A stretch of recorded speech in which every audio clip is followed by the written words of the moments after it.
Marshall Brown, thank you guys for having me to talk about our program in Jordan a little bit.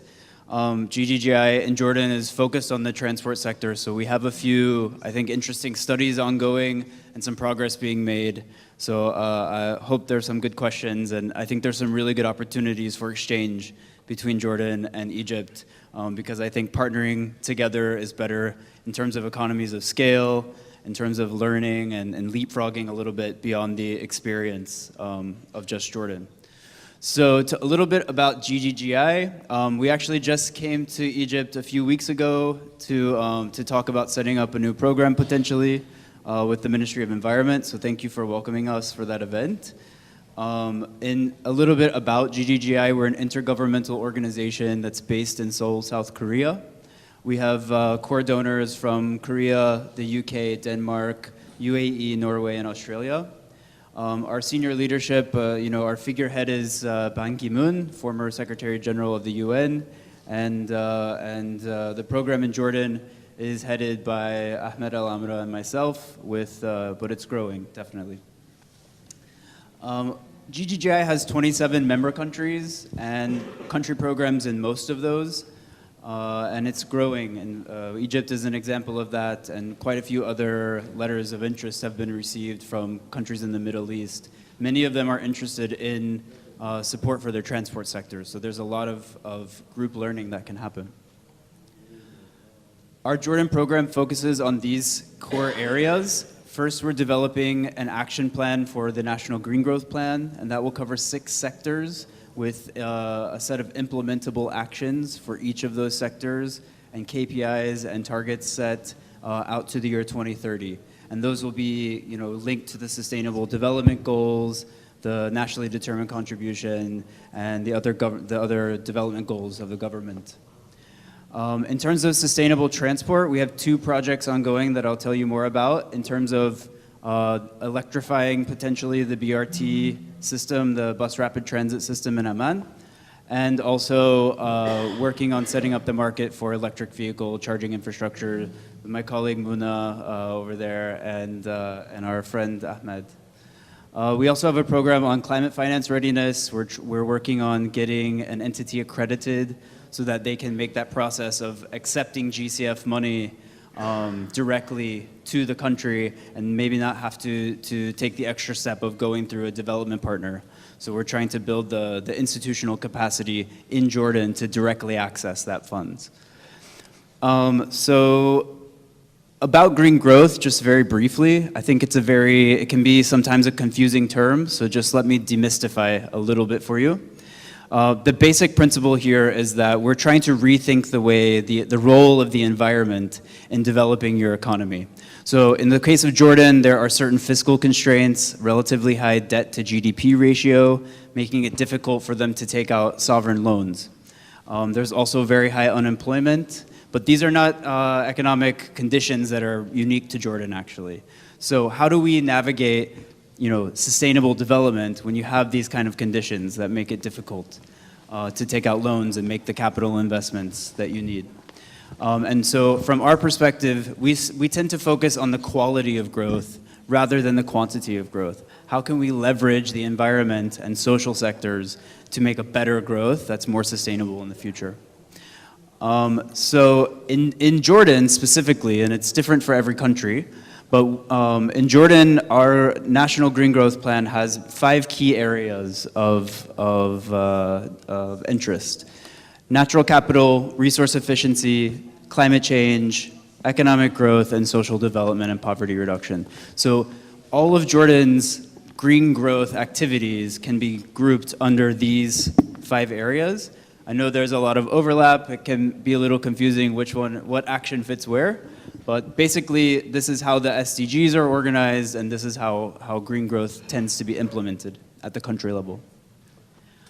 In terms of transportation, from a green growth perspective, we know that globally emissions are about 35% from the energy sector, 14% from the transport sector.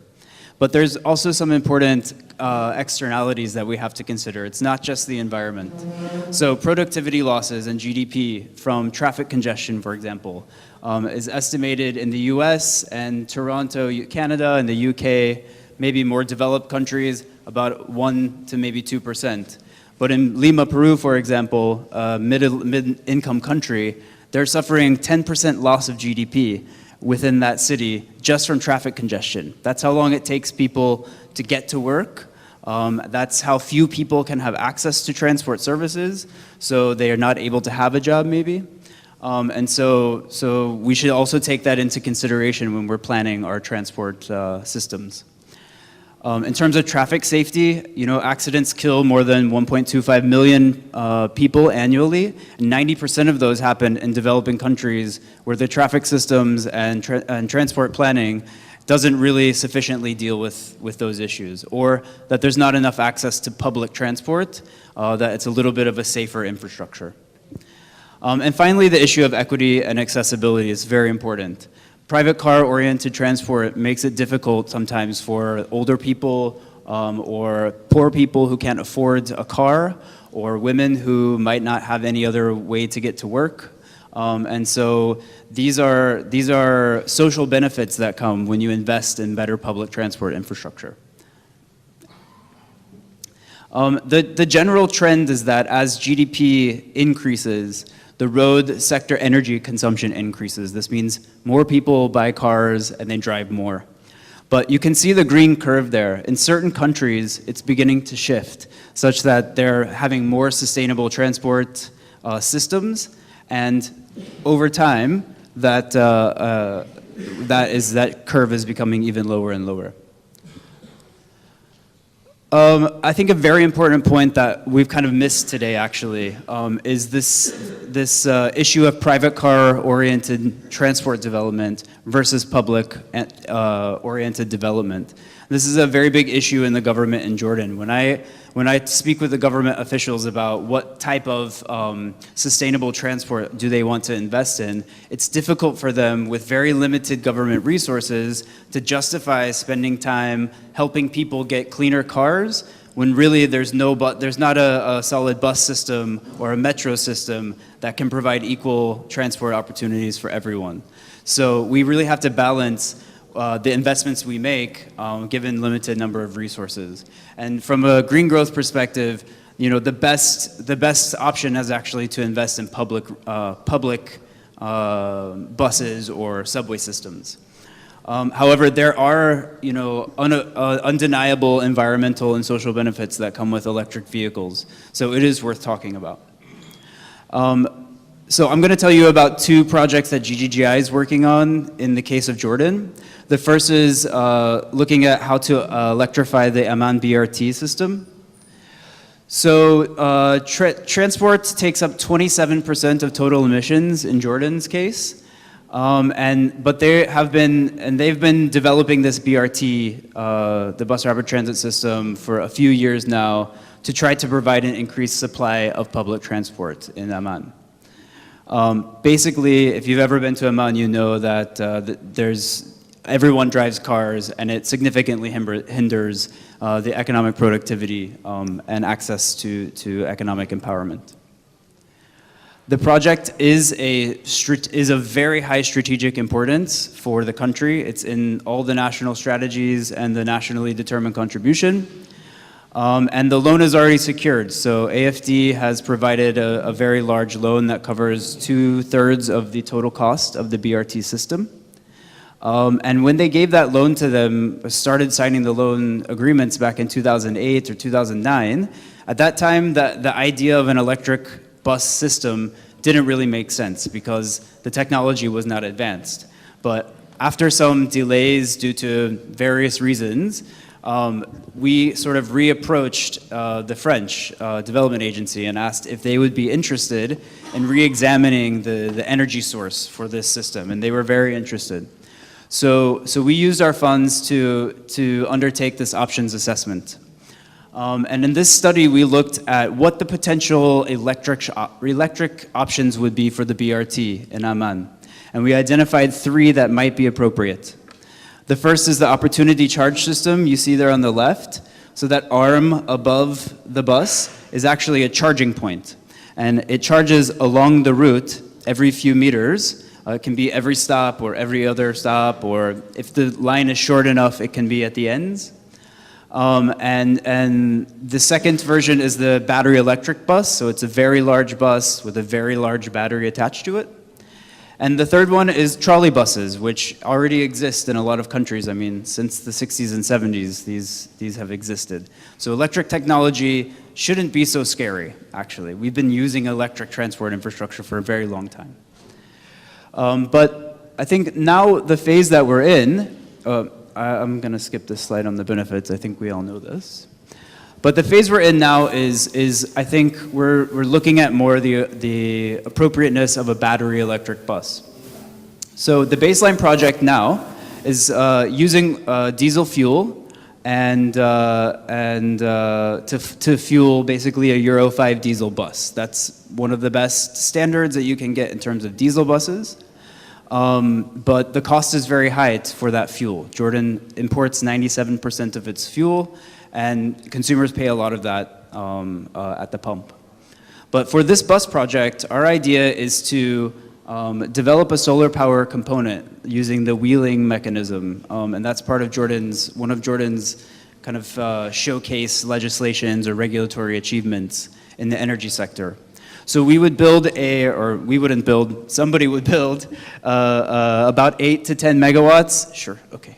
About 8 to 10 megawatts of solar panel farm, and that would power all of the green energy necessary to make it truly zero emissions, okay?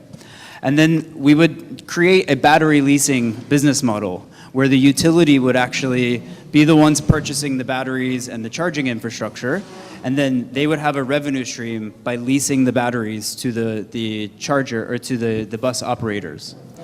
And then the bus operator is going to be a private sector entity, so they would end up leasing the battery from the utility, and then that would be a self-sufficient sort of business there. I think the critical thing to consider here, like all of the feedback or the feeling that we don't know if it's going to work, right? The lack of security about it really comes down to a step-by-step analysis of the risks. So the key risks involved in this project relate to the political risk, which is really about perception and leadership. Is there really strength in your political system to commit to such a huge project and a transformation of your energy system? There's regulatory risk. In Jordan, that's not such a huge barrier because they're very willing to work on regulations. The technology risk is real, and it is not 100% proven that an 18-meter articulated bus can operate on fully electric energy.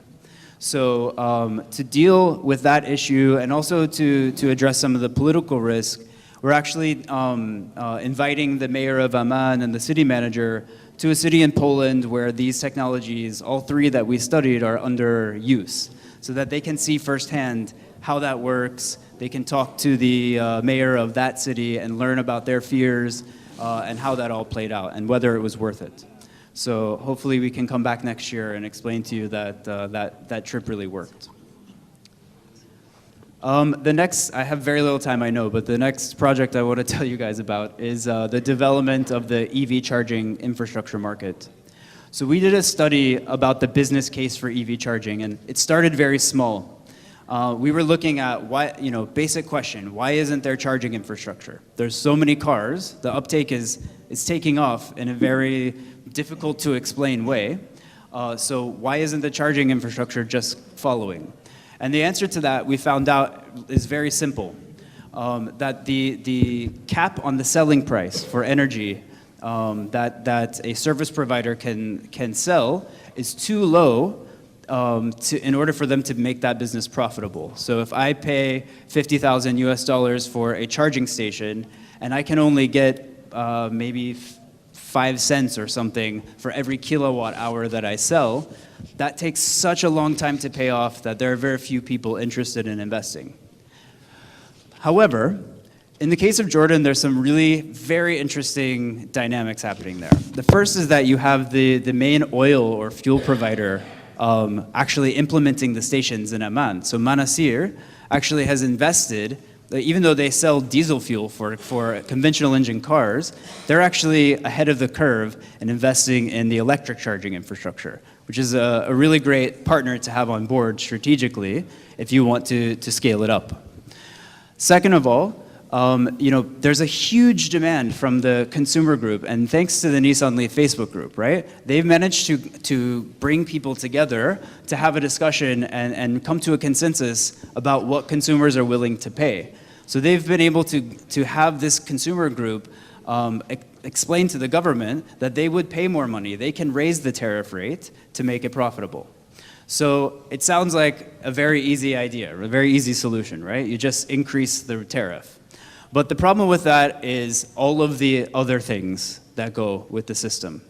So I can say that we've had, maybe 5 private sector investors who want to build the charging infrastructure. They see the demand growing in the market. They know that it can be profitable in the future. But they don't have a signal from the government about what the strategic direction is. There's no plan. There's no strategy about where we'll be in 20 or 30 years. There's no clear information about whether the tax exemption is going to stay. And there's a lot of fluctuation in the media. I would say every six to 9 months, you can read a story that says like, oh, maybe the tariff will be removed or the exemption will be removed. And if the exemption's removed, it's a very dire situation for the investors, right? Because it means less people will be buying these cars. So from that market assessment, we were able to make some important recommendations that I think fit in this context. The first is that obviously the regulations need to change to be able to commercialize and develop the market. But that part's pretty easy. The other part is all of the additional analysis that's needed. So you need grid impact assessments. You need to know what the difference in demand is for charging stations outside of the home versus inside of the home. You need, a full range of services for maintenance. You need to figure out what to do with the batteries once they're used. You need to decide whether, in principle, it's a good idea to encourage car purchasing versus public transport services, or how you do both. So, and definitely there needs to be capacity in the government. I mean, everyone is still learning, and that's GGGI's role, is to help, we sit with the regulators and with the strategic policymakers to teach them more and learn more with them. But it takes a long time to teach a lot of people about a brand new market. So it's important that the development partners are adding that, kind of pairing or twinning experience. So yes, I think the other key lesson that we've learned is that and like it's been said today, you can't simply replicate a positive experience that happened in Canada or in the United States or in the UK in a developing country context. So we need to learn a lot more about what the drivers are for ownership, what the benefits are and how we can maximize those, and what the trade-offs are for investing in public versus the car ownership. And my last slide is this, and I think this is critical. I think it's important that, and I liked that the BYD representative actually, or sorry, our Chinese colleague here was explaining that private sector needs to be a strategic partner to the government. And the role of the development partners is really to help facilitate that conversation. So, yeah, okay, oh, that's better. So the role of the development partners is to facilitate that conversation between government and the private sector, because we want open markets. We want open competition, because that can lead to better service provision. But there needs to be some rules of the game established. There needs to be parameters, and the government needs to feel comfortable that it can open a call for proposals to the private sector actors and not be taken advantage of.